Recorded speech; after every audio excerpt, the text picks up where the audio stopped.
আসসালামু আলাইকুম সবাইকে। আশা করি মহান আল্লাহর অশেষ রহমতে সকলে অনেক ভালো আছো এবং সুস্থ আছো। আজকে আমরা রয়্যাল মডেল টেস্টের 3 নম্বর মডেল টেস্টটা করতে যাচ্ছি পদার্থবিজ্ঞানে নতুন শর্ট সিলেবাস অনুসারে। তাহলে প্রথম প্রশ্নে আমরা চলে আসি বেগ বনাম সময় লেখচিত্রে। তো এখন এই বেগ বনাম সময় লেখচিত্রটা এভাবে দেওয়া আছে এবং এটা একটা স্ট্রেট লাইন। তো এটা v, এটা t।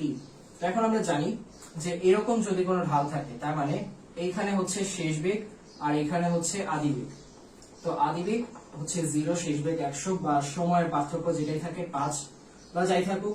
এই ক্ষেত্রে হিসাব করার ক্ষেত্রে আমরা মনে রাখবো এটা হচ্ছে v divided by u, v minus u divided by t। আর আমরা জানি v minus u divided by t মানে হচ্ছে ত্বরণ নির্দেশ করে। আর এই ঢালটা যেহেতু একদম সহজ সোজা হয়ে উঠে গিয়েছে তার মানে এটা দিয়ে কি নির্দেশ করছে? সমত্বরণ নির্দেশ করছে। এখানেও যে ঢালটা থাকবে, ঢালটা অর্থাৎ এই ঢালটা যেটা থাকবে এইখানেও ঢালটা একই থাকবে, এরপর এখানেও ঢালটা একই থাকবে।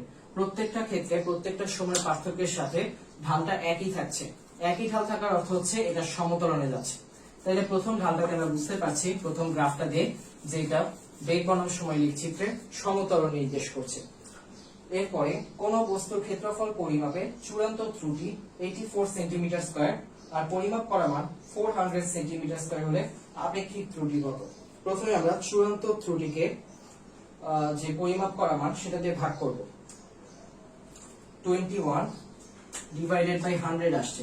তো এখন এটাকে আমরা কি করব? পার্সেন্টেজে প্রকাশ করার জন্য 100% দিয়ে গুণ করব, তাই আসবে হচ্ছে 20%। এটা হচ্ছে আমাদের উত্তর। এরপরে একটা অবতল দর্পণে অবাস্তব বিম্ব পাওয়া যায় কখন? অবাস্তব বিম্ব পাওয়া যায় যখন এটাকে ফোকাস এবং পোল বা মেরুর মাঝামাঝি রাখা হয়। ফোকাস আর মেরুর মাঝামাঝি রাখা হলে তখন কি হয়?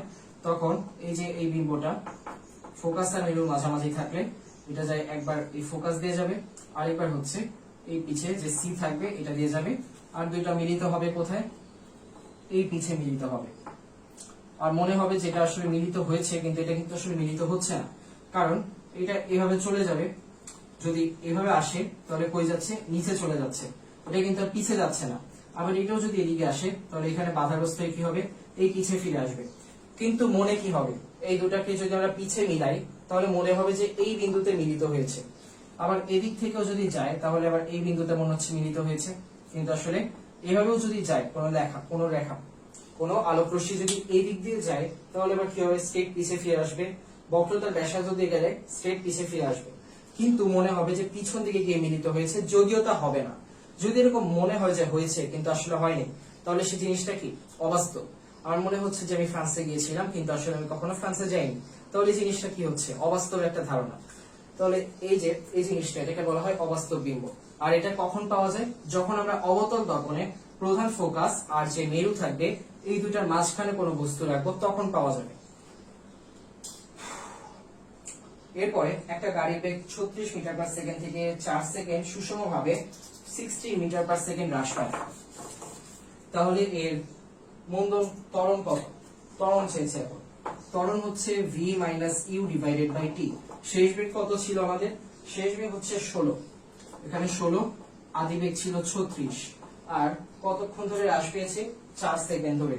তাইলে এটা হচ্ছে 20 ভাগ 4 মানে 5 metre per second square minus 5 metre per second square, কারণ এটা বিয়োগ করে আসবে -20, তাহলে এটা কি হবে? -5 মিটার পার সেকেন্ড স্কয়ার। এটা হচ্ছে আমাদের ত্বরণ।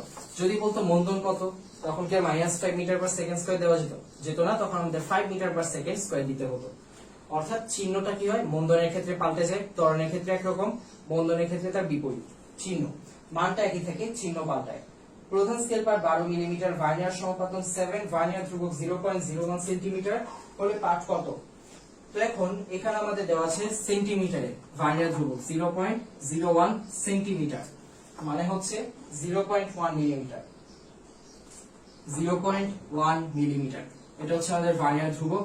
তারপর ভার্নিয়ার সমপাতন দেওয়া আছে আমাদের 7, আর প্রধান স্কেল পার্ট দেওয়া আছে হচ্ছে 12। তাহলে আমাদের মূল হচ্ছে যে পার্টটা আসবে সেটা L plus V Times VC, অর্থাৎ 7 প্লাস 0.1 টাইমস 12 টাইমস 0.1 টাইমস 7। ওকে, এরপরে যেটা আসবে সেটা হচ্ছে 12.7 মিলিমিটার, 12.7 মিলিমিটার, আর সেন্টিমিটারে নিলে 1.27 সেন্টিমিটার। অপশনে যেটা থাকবে ওইটা আমরা দিয়ে দিব। আর যদি এখানে মিলিমিটার সেন্টিমিটার কিছু না দিয়ে মিটারে দেওয়া হয় তাহলে সেন্টিমিটারকে আমরা 1.27 ডিভাইডেড বাই 100 100 দিয়ে ভাগ করলে মিটার পেয়ে যাব। ওকে, তাহলে এটার পরে আসি। ফোকাস তলের বৈশিষ্ট্য কি কি? ফোকাস তলটা হচ্ছে এই যে ফোকাস বিন্দু, এই ফোকাস বিন্দু দিয়ে যেটা যাচ্ছে এই তল, একটা তল কল্পনা করা হচ্ছে এটার সাথে লম্ব হয়ে যে আছে, এই প্রধান অক্ষের সাথে লম্ব হয়ে একটা তল, এই তলটা প্রধান এই যে ফোকাস বিন্দু দিয়ে যাচ্ছে, এই ফোকাস বিন্দু দিয়ে যাওয়া এই তলটাকে বলা হচ্ছে ফোকাস তল। তো এখন এই ফোকাস তলের বৈশিষ্ট্য কি কি?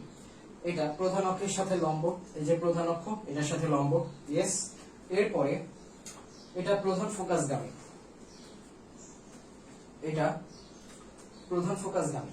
প্রধান ফোকাসটা কি? প্রধান ফোকাস হচ্ছে এই যে এই ফোকাস, এই ফোকাস এটা হচ্ছে দূরত্বটা, এই যে দূরত্বটা, এই দূরত্বটাই হচ্ছে প্রধান ফোকাস, মানে এই মেরু থেকে এই পর্যন্ত যে দূরত্ব এটাই হচ্ছে আমরা প্রধান ফোকাস বলে জানি। তারপরে বলেছে যে প্রধান ফোকাস, ফোকাস তলের একটা বিন্দু, প্রধান ফোকাস দিয়ে আমরা যেটা বুঝতে পারছি দূরত্বটা, এটা কি এখান দিয়ে একটা বিন্দু হচ্ছে, এটার একটা বিন্দু, এটা কিন্তু একটা দূরত্ব বোঝাচ্ছে, এই দূরত্বটা, এটা তাহলে এই বিন্দু হবে না, বিন্দুটাকে কি বলা হয়? ফোকাস বিন্দু। আর প্রধান ফোকাস বললে আমরা এই পুরোটা বুঝতে পারছি, পুরোটার কথাই বুঝতে পারছি। তাহলে আমাদের 1 আর 2 হবে, প্রধান ফোকাসটা হবে না, কারণ প্রধান ফোকাস দিয়ে আমরা দূরত্ব বুঝছি, কোনো বিন্দু বুঝতে পারছি না, কোনো বিন্দুর কথা বুঝতে পারছি না। এরপর শক্তির একক কি? শক্তি আবার আমরা বুঝতে পারছি যেটা E = mc², m হচ্ছে কেজি আর c হচ্ছে আলোর বেগ, বেগ হচ্ছে মিটার পার সেকেন্ড আর উপরে আছে স্কয়ার, তাহলে এটা হবে KG metre square per second square. এরপর পরমাণু যে ফিশনযোগ্য, প্রথম অধ্যায়ে আছে অটো হার্নাস স্ট্রেসম্যান এটা আবিষ্কার করেছিলেন যে পরমাণু ফিশনযোগ্য। এরপরে সময় আর বেগের একটা চার্ট দেওয়া আছে, এই চার্ট থেকে আমাদেরকে কিছু তথ্য বের করতে হবে। এখন এটা হচ্ছে এস, এটা হচ্ছে মিটার পার সেকেন্ড, তাহলে যেটা দেওয়া আছে 0, 5, 10, 15, 20, 25, প্রত্যেক 5 সেকেন্ডের কথা বলেছে। আর বেগ কিরকম হয়েছে 0, 25, 50, 75, এরপর কমতে শুরু করেছে 45, 15। তাহলে 15 সেকেন্ড পর্যন্ত গাড়িটি চলার পথ কিরকম ছিল? 15 সেকেন্ড পর্যন্ত এটা যে চলেছে বেগ ক্রমান্বয়ে বৃদ্ধি পেয়েছে সময়ের সাথে সাথে, তাহলে এটা কি হয়েছে? ত্বরণ। আর যেহেতু সমানভাবে বৃদ্ধি পেয়েছে তাই এটাকে সুষম ত্বরণ বলতে পারি আমরা। এই 15 সেকেন্ডে চলার পথটা ছিল হচ্ছে সুষম ত্বরণ, তাহলে উত্তর হচ্ছে সুষম ত্বরণ। এরপরে গাড়িটি 15 সেকেন্ডে অতিক্রান্ত দূরত্ব কত? অতিক্রান্ত দূরত্ব হবে হচ্ছে u + v / 2 × t, এটা হচ্ছে s। তাহলে এখন u + v হচ্ছে 75 + 0 ডিভাইডেড বাই 2 আর t হচ্ছে 15, যোগ করার পরে আসে হচ্ছে 562.5 মিটার। এরপরে মন্দন 6 মিটার পার সেকেন্ড স্কয়ার, তাহলে মন্দনটা হচ্ছে এই যে এতটুকু মন্দন, এই 15 সেকেন্ডের পর থেকে কমা শুরু করেছে। তাহলে সময়ের প্রথমে বেগের পার্থক্য, আদি বেগ শেষ বেগ 15, আদি বেগ 75, সময়ের পার্থক্য 25 - 15 হচ্ছে 10, তাহলে এটা হচ্ছে 550 আর ডিভাইডেড বাই 10 -60 ডিভাইডেড বাই 10 হচ্ছে -6 মিটার পার সেকেন্ড স্কয়ার। এটা হচ্ছে আমার ত্বরণ। আর মন্দন বললে আমরা বুঝবো চিহ্নটা পাল্টে দিতে হবে, মাইনাস হয়ে যাচ্ছে plus 6 metre per second square, এটা হচ্ছে আমাদের মন্দন। তাহলে মন্দন কত? 6 মিটার পার সেকেন্ড স্কয়ার। এরপরে যেটা বলেছে সেটা হচ্ছে মোট অতিক্রান্ত দূরত্ব 900। হিসাব করলে আমরা দেখতে পারবো মোট অতিক্রান্ত দূরত্ব 900 আসবে না, কারণ এই পর্যন্ত হয়েছে হচ্ছে ত্বরণ, এরপরে হয়েছে মন্দন। মন্দনের ক্ষেত্রে সূত্রটা একই, u + v divided by 2 × t। তো এখন এটা করলে আমরা দেখতে পাবো যে সময় আছে হচ্ছে 10 আর 75 + 15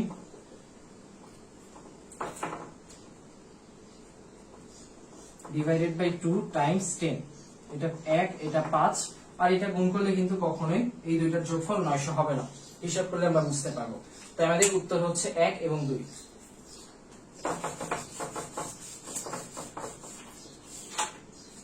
এরপরে পি অবস্থানে বস্তুটির বিভব শক্তি কত, এরকম এরকম এরকম, এটা হচ্ছে পি। টোটালটা যে দূরত্ব, এই দূরত্বটা হচ্ছে 60 metre, total distance 60 metre, total height, total যে উচ্চতা 60 মিটার। এরপরে কিউ পর্যন্ত এটা 20 মিটার। এরপরে আর পর্যন্ত হচ্ছে 10 মিটার। তাহলে আমরা যেটা বলতে পারি, কিউ বিন্দুতে গতিশক্তি বিভব শক্তি 0। কিউ বিন্দু হচ্ছে এখান থেকে 20 মিটার, গতিশক্তি বিয়োগ বিভব শক্তি যদি 0 হয়, বিভব শক্তি 0, তার মানে হচ্ছে ইকে মাইনাস ইপি হচ্ছে 0। তাহলে ইকে আর ইপি সমান, এটা কি আসলে এখানে হচ্ছে, এটা টোটালটা যত 60 মিটার, মাঝামাঝি জায়গায় একদম মিডল পয়েন্টে এটার গতিশক্তি আর বিভব শক্তির সমান হবে। মাঝামাঝি জায়গা বলতে বোঝানো হচ্ছে এই যে মাঝখানে, যেখানে এটা 30 মিটার হবে, 30 মিটার, কিন্তু এটা কিন্তু 20 মিটার, তাহলে এটা কি হবে, এটা হবে না। এরপরে দেখি, এরপরে যেটা আছে পি বিন্দুতে গতিশক্তি আর বিন্দুতে বিভব শক্তির 6 গুণ। পি বিন্দুতে যে গতিশক্তি আর বিন্দুতে বিভব শক্তি, সরি, পি বিন্দুতে বিভব শক্তি হচ্ছে আর বিন্দুতে বিভব শক্তির 6 গুণ। তো পি বিন্দুতে বিভব শক্তি হচ্ছে 60 হচ্ছে H M G H, M G গুণ 60, আর বিন্দুতে বিভব শক্তি হচ্ছে এম জি গুণ 10। তাহলে দুইটা ভাগ করলে কি আসে, 60 ভাগ 6 হচ্ছে 6, আর এই দুইটা কাটা, তাহলে আসে 6। তাহলে কত গুণ হলো, 6 গুণ। তাহলে বিভব শক্তিটা হচ্ছে 6 গুণ, এটা ঠিক আছে। এরপর পি আর অংশে গতিশক্তির পরিবর্তন আর এস অংশে গতিশক্তির পরিবর্তনের চেয়ে কম। পি আর অংশে যে গতিশক্তির পরিবর্তন হচ্ছে, এখান থেকে নামছে, এখান থেকে নামার সময় যে গতিশক্তি অর্জিত হচ্ছে, আর আর থেকে এস এ যাওয়ার সময় যে গতিশক্তি অর্জিত হচ্ছে, কোনটা বেশি? এখন আমরা দেখি, এই যে এই জায়গায় এখানে কি ডিসটেন্স বেশি নাকি এখানে ডিসটেন্স বেশি? এইখানে ডিসটেন্স বেশি, বোঝাই যাচ্ছে। তাহলে যে জায়গায় দূরত্বটা বেশি হবে, এই যে পিআরে, এই অংশে গতিশক্তির পরিবর্তনটাও বেশি হবে, আর এই দূরত্ব হচ্ছে কম এই অংশে, তাহলে এই অংশে গতিশক্তির পরিবর্তনটা কি হবে, কম হবে। তাই ওইখান থেকে আমরা মাথায় রাখতে পারি যে পিআর অংশে গতিশক্তির পরিবর্তনটা অবশ্যই বেশি হয়েছে। এরপরে 13 নম্বরে এরকম দেওয়া আছে, এরকম দেওয়া আছে। এরপরে এইটা এ উপরে যাচ্ছে আর এইটা বি পাশে যাচ্ছে। এখন এখান থেকে বি রাশির সাথে এ রাশির, বি রাশির সাথে এ রাশির পরিবর্তন দেখানো হয়েছে, যা একটি কণার সরল রৈখিক গতির ক্ষেত্রে, একটি কণার সরল রৈখিক গতির ক্ষেত্রে।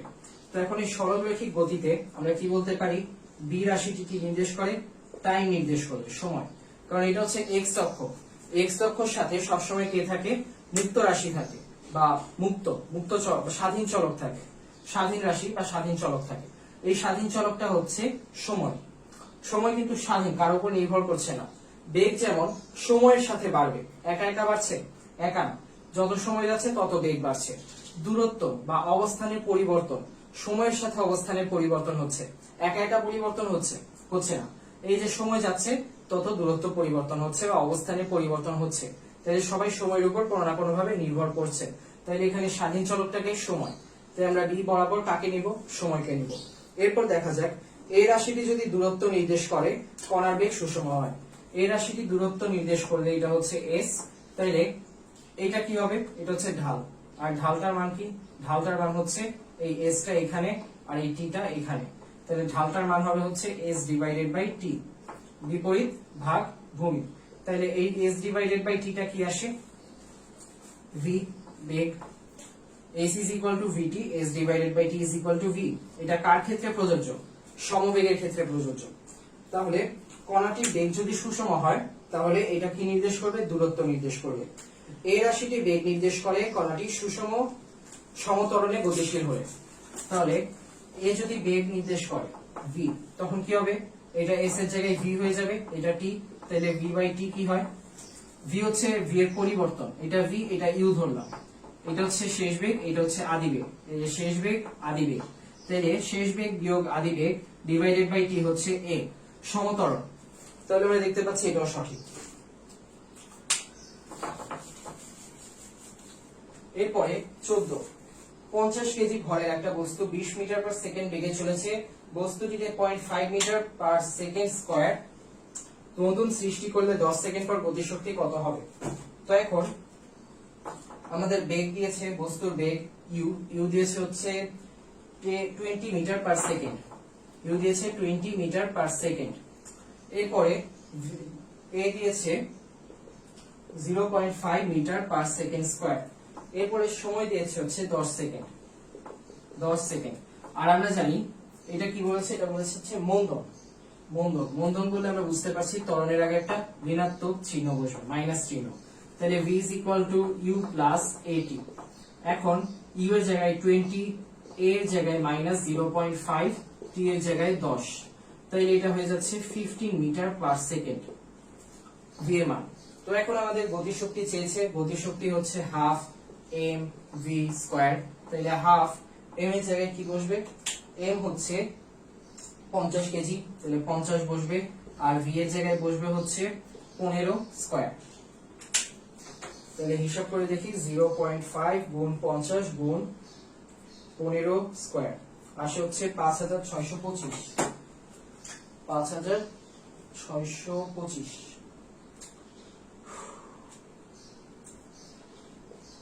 এটাকে আমরা 5.265 টাইমস 10 টু দি পাওয়ার 3 বলতে পারি, 5.625 টাইমস, আচ্ছা পুরোটা আছে যেহেতু, তাহলে এটা হবে 10 টু দি পাওয়ার 4, 1 2 3 4, তাহলে এটা 10 টু দি পাওয়ার 4 হবে। ওকে,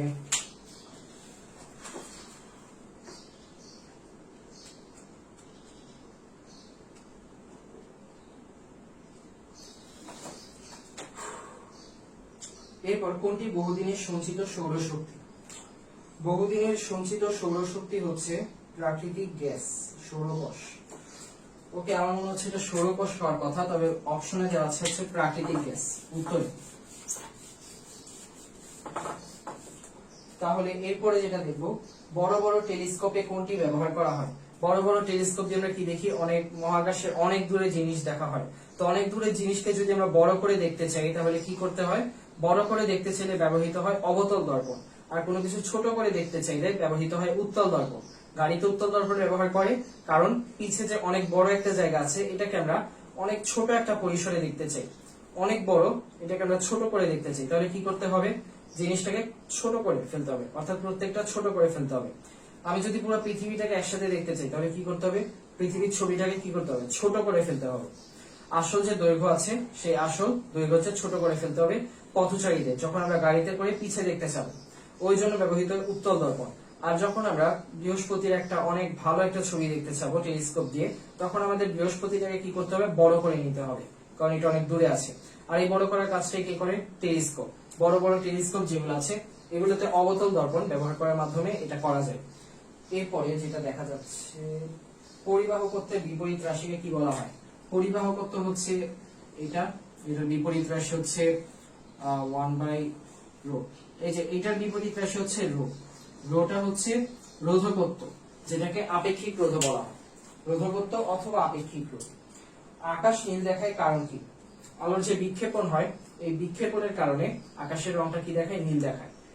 এরপর ট্যাঙ্কের ধাতুর পরিবাহকত্ব এত হলে 2 ওহম রোধ তৈরি করতে কত দৈর্ঘ্যের তার প্রয়োজন? প্রস্থচ্ছেদের ক্ষেত্রফল এত। তাইলে এখন আমাদের দেওয়া আছে পরিবাহকত্ব এত, অর্থাৎ আলফার মান দেওয়া আছে, সিগমার মান দেওয়া আছে। তাহলে আমরা জানি যে R is equal to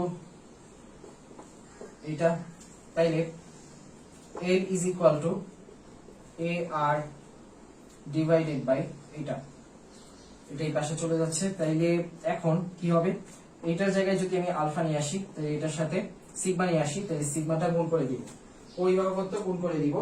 তো এখন কত দৈর্ঘ্যের তার প্রয়োজন? আমাদের দেওয়া আছে 18.19 গুণ 10 টু দি পাওয়ার 6। এরপর এটার সাথে আমরা গুণ করব a, এর মান দেওয়া আছে 1, এরপর রোধ হচ্ছে 2, তাহলে আসে 3.6 times 10 to the power 7 metre, এরকম একটা মান আসে। তো এখন এরপরে আসছে সমতল দর্পণে সৃষ্ট প্রতিবিম্বের ক্ষেত্রে কোনটা সঠিক।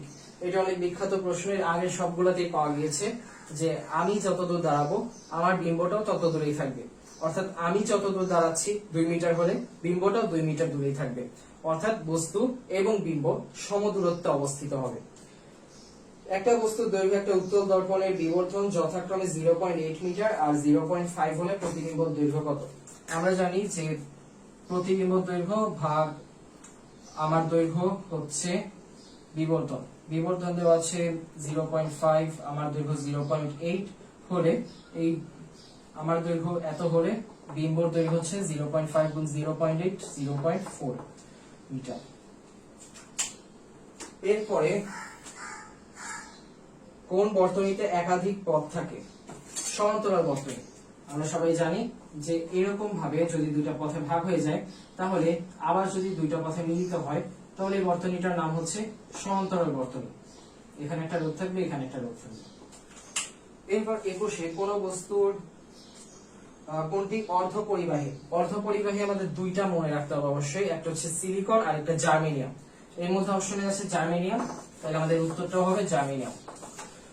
এরপরে 24 কোন পরিবাহীর আপেক্ষিক রোধ বৃদ্ধি করা যায় কিভাবে। আপেক্ষিক রোধ বৃদ্ধির দৈর্ঘ্য বাড়ালেও হবে না, প্রস্থচ্ছেদের ক্ষেত্রফল বাড়ালেও হবে না, কারণ আপেক্ষিক রোধের শর্ততেই বলা হয়েছিল যে স্থির তাপমাত্রায় যদি একক দৈর্ঘ্য আর একক প্রস্থচ্ছেদের ক্ষেত্রফল থাকে যে রোধ হবে সেই রোধটাই হচ্ছে ওই নির্দিষ্ট উপাদানের আপেক্ষিক রোধ। তো এখন উপাদানের দৈর্ঘ্য প্রস্থের উপর আপেক্ষিক রোধ নির্ভর করে না, কার উপর নির্ভর করছে, এই যে স্থির তাপমাত্রার কথা বলেছে সেটার উপর। তাপমাত্রা স্থির রাখতে বলেছে কেন, কারণ তাপমাত্রা বাড়ালে রোধ কি হবে, বাড়বে, তাই তাপমাত্রা স্থির রাখতে বলেছিল। তাই আপেক্ষিক রোধ কিভাবে বাড়ানো যায়, যদি তাপমাত্রা বাড়িয়ে দেই তাহলে কি হবে, আপেক্ষিক রোধটা বৃদ্ধি পাবে। এরপর সৌরশক্তির সাহায্যে জীবাশ্ম জ্বালানি পাওয়া যায়, সরাসরি তড়িৎ শক্তি পাওয়া যায়, ক্যালকুলেটর, পকেট রেডিও, ইলেকট্রনিক ঘড়ি ইত্যাদি চালানো যায়। উত্তর দেওয়া আছে তিনটাই। আচ্ছা, সৌরশক্তি দিয়ে কি জীবাশ্ম জ্বালানি পাওয়া যায়, পাওয়া যেতেই পারে, তো ব্যাপার না। আজকে এই পর্যন্তই। আল্লাহ হাফেজ সবাইকে। আসসালামু আলাইকুম।